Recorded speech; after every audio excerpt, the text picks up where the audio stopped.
I can 100% relate to that and understand that, and my sympathies are there, obviously, with the victims of the atrocious warfare and their sentiments on it. And I believe you're correct in saying that, it is, what is in the terminology of transitional justice is called the peace or justice dilemma. If you're going to pursue justice, you will not have peace. If you're going to pursue peace, you need to forget justice.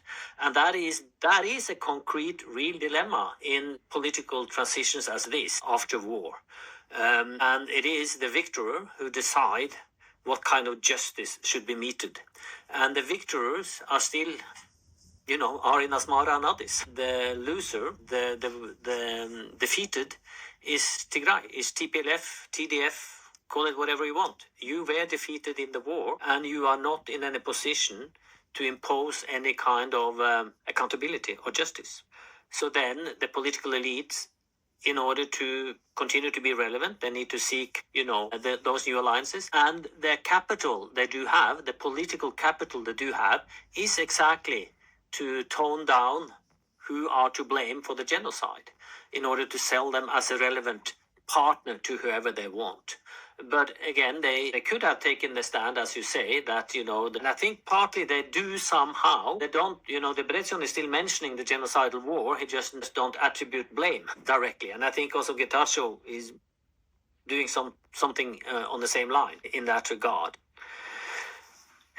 You have again an additional point here, obviously, and that is that also the Tigrayan leadership is responsible for war crimes inflicted upon Amhara and Afar populations, civilian populations. I'm not saying it that genocide, but war crimes, certainly they are responsible for. And so they should also be on trial for the war crimes they committed in Amhara and Afar region. So it is kind of, giving each other impunity is always the best for the political elites. Because if you don't blame me, I don't blame you. We all go free and we can continue whatever business we do. Yeah.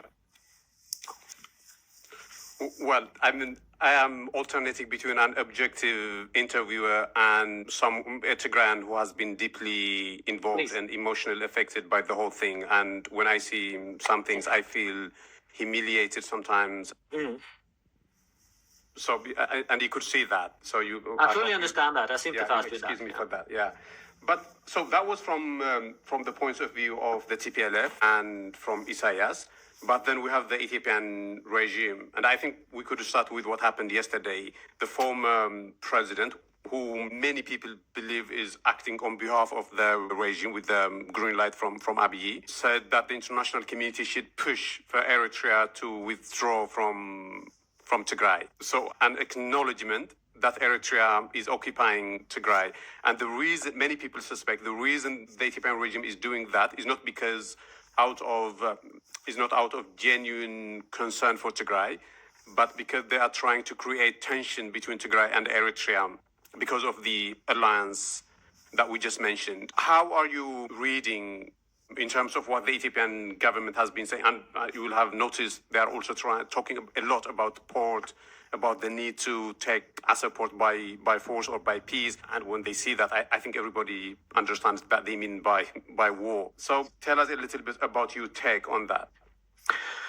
Yeah, it is interesting. And of course, we all know that Eritrean troops have been inside Ethiopian territory, in Tigray, since November 2020, since the signing of the Pretoria Agreement.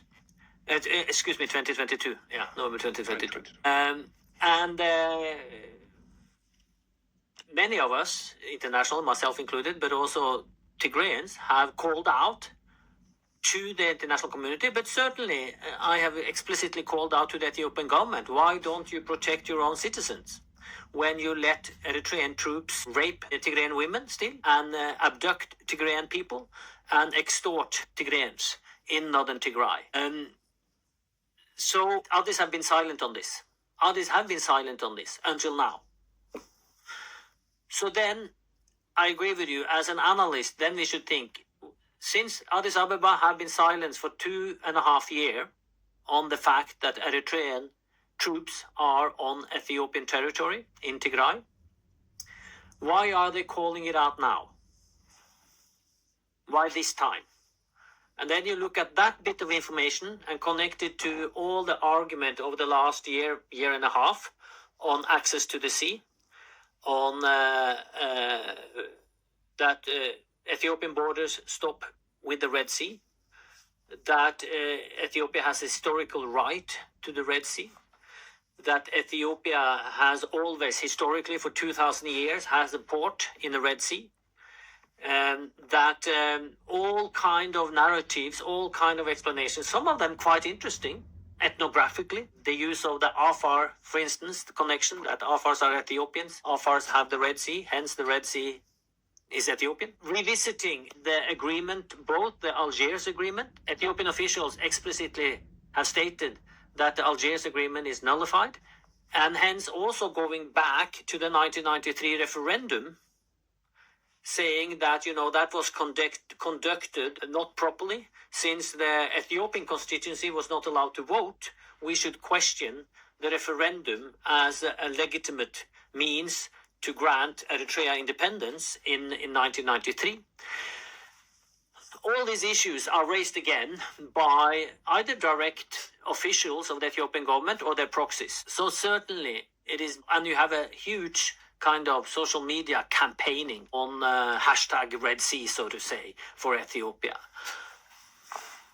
So it falls into a pattern.